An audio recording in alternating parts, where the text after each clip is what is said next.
मत्ती रचित सुसमाचार चैप्टर 22।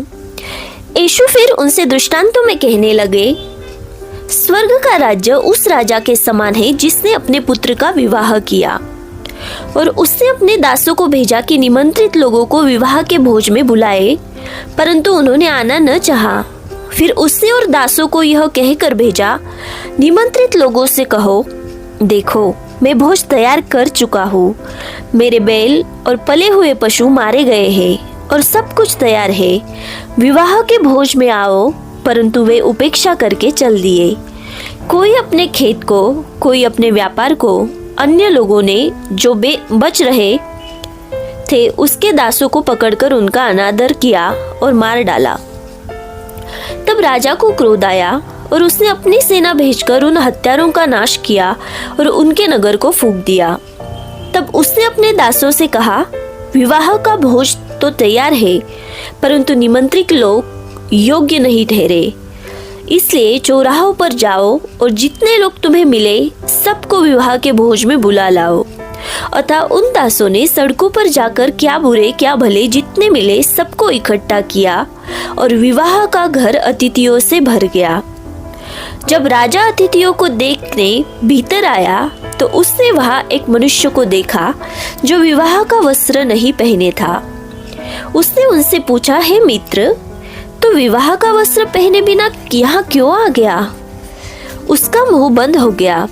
तब राजा ने सेवकों से कहा, इसके हाथ पांव बांधकर उसे बाहर अंधियारे में डाल दो। वहां रोना और दांत पीसना होगा, क्योंकि बुलाए हुए तो बहुत है, परंतु चुने हुए थोड़े हैं। तब फरीसियों ने जाकर आपस में विचार किया कि उसको किस प्रकार बातों में फंसाए। अतः उन्होंने अपने चेलों को हेरोदियों के साथ उसके पास यह कहने को भेजा, हे गुरु, हम जानते हैं कि तू सच्चा है और परमेश्वर का मार्ग सच्चाई से सिखाता है और किसी की परवाह नहीं करता, क्योंकि तो मनुष्यों का मुंह देखकर बातें नहीं करता। इसलिए हमें बता, तू क्या सोचता है? कैसर को कर देना उचित है कि नहीं?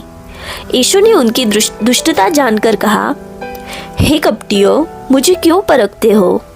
कर का सिक्का मुझे दिखाओ। तब वे उसके पास एक दिनार ले आए।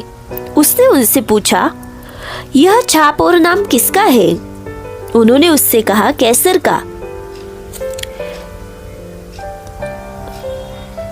तब उसने उनसे कहा, जो कैसर का है वह कैसर को, और जो परमेश्वर का है वह परमेश्वर को दो।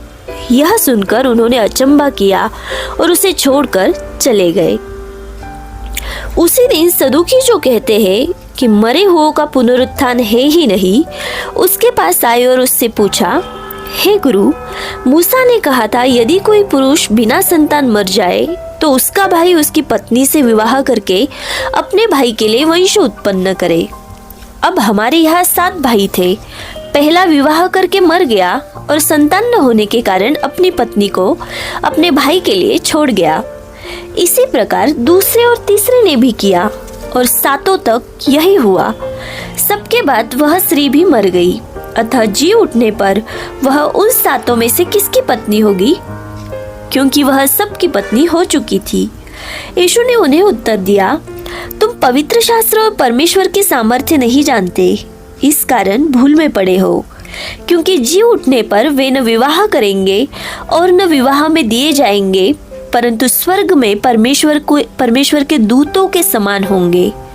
परंतु मरे हुओं के जी उठने के विषय में क्या तुमने यह वचन नहीं पढ़ा जो परमेश्वर ने तुमसे कहा, मैं अब्राहम का परमेश्वर और इसहाक का परमेश्वर और याकूब का परमेश्वर हूँ।